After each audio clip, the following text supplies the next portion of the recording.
Assalamualaikum warahmatullahi wabarakatuh. Hordoftoota siifan Oromoo akkamiin nagaa jirtu fayyaa keessanii chaanaaleen kiyyaa haarawaa kabira bane asiin maatii naataa isiniin jedha ilmaan Oromoo olaa guddifnuu isiniin jedha kottaadha marqaa jira biyya keessa yaadadha marqadha isiniin jenna asittillee yaadi marqaa jira dura xiqqoo laaqee isiniin jedha kottaa nyaannu marqaa isiniin jedha kanatti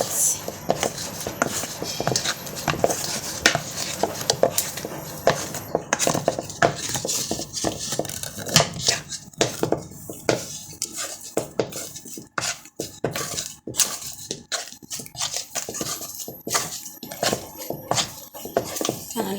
tolchine wal nyaachifne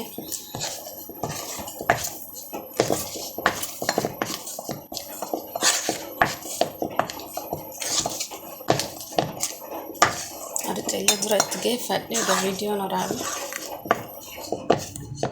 amma isa lammataa laabu jira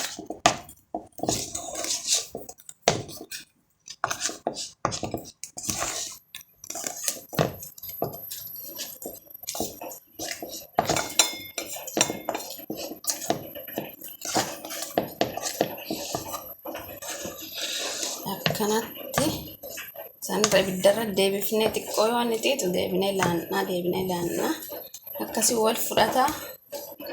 akkasitti boodarra dhadhaa keenya baffannee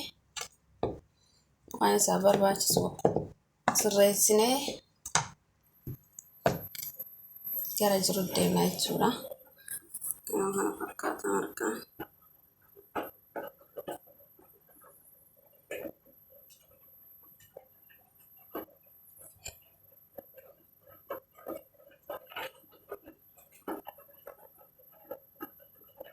Nuti